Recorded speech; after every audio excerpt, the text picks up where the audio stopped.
My name is Buddy Bishop, and this is my resurrection story. Alright, I just want to say I slept like a log last night. I woke up in the fireplace this morning.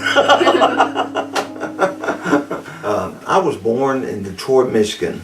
A lot of people don't know that, but we only lived there till I was 2 years old. And then we moved to Nashville, Tennessee. And we lived in Nashville off and on probably until I was 5 or 6 years old.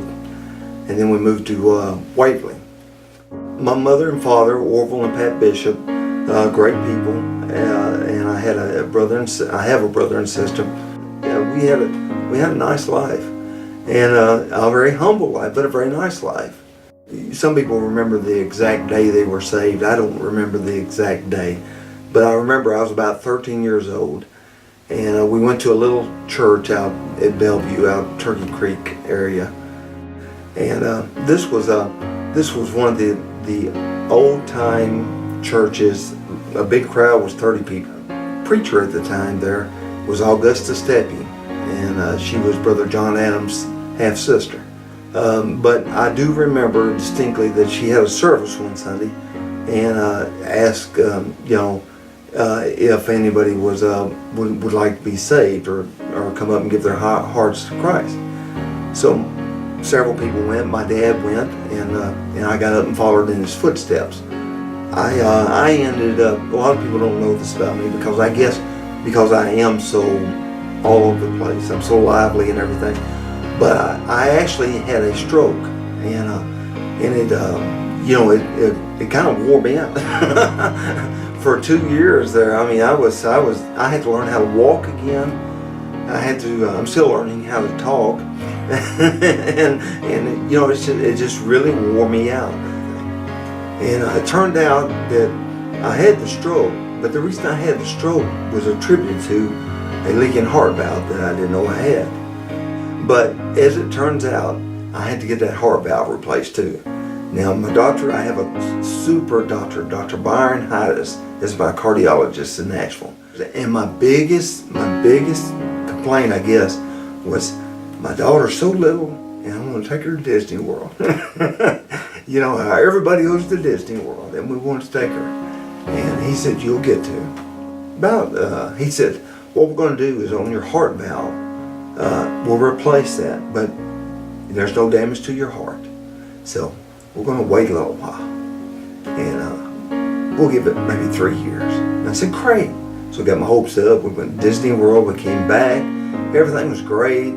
Went back for a checkup. You're doing great. You're doing great. I really think we need to go ahead and change that heart valve. I said, whoa, wait a minute. I said, you said maybe 3 years. He said, I know, but there was no damage. I don't want to wait around and something happened. We need to get it done. He said, you'll be fine. Of course, I was scared to death. So I knew what to do. And I just gave it to the Lord. And he took care of everything. Got it all ready, prepped me and everything. We was in the hospital.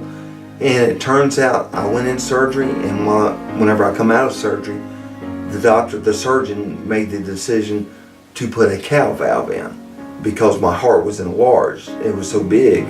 He said that pig valve was too small. And I said, what, have y'all got like a regular farmyard out back or something? All these animals or something? So anyway, and I like to say now when people find out, you've had a stroke, you've had open heart surgery. I said, yeah, look at me now.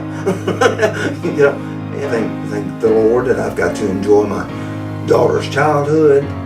Got to see a lot of soccer games and got to enjoy time with her. We've been back to Disney World a couple of times too. I got one more.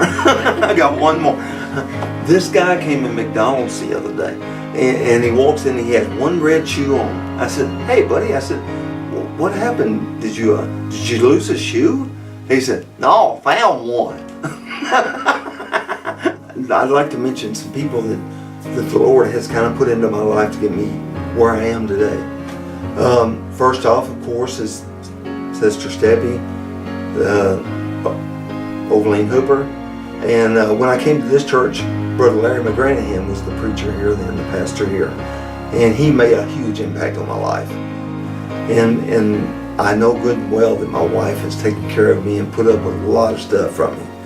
and I know that she's one of my blessings, and I hope I am for her too. And her and Kendall both, our daughter. And somebody else I've got to mention, Carl Brazel.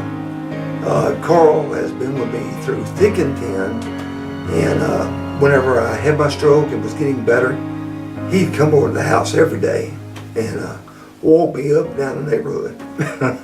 You know, and I mean, he's the friend that's always there.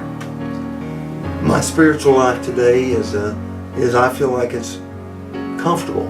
I work in the stockroom in my job, so if somebody stops in the stockroom, I use that moment to testify to them. I'll talk to them about, you know, the good things in life and why they're good things and why we're blessed. I really feel like that we're all supposed to be somewhere, and I feel like we've all got a reason to be here. And part of my reason, I've said it before and I'll say it again right now, is that I feel like God's put me here to help entertain people. And you know, there's no reason not to act like you're having a good time, because if you're not having a good time and you act like it, pretty soon you will be having a good time. I got one more. I got one more. All right. This guy come in McDonald's and he was dragging a chain, a great big heavy chain. And I said, whoa, whoa. I said, hey, what are you doing dragging a chain? He said, have you ever tried to push one? That's it. I'll quit. I'm Buddy. I have been crucified with Christ, and I no longer live, but Christ lives in me.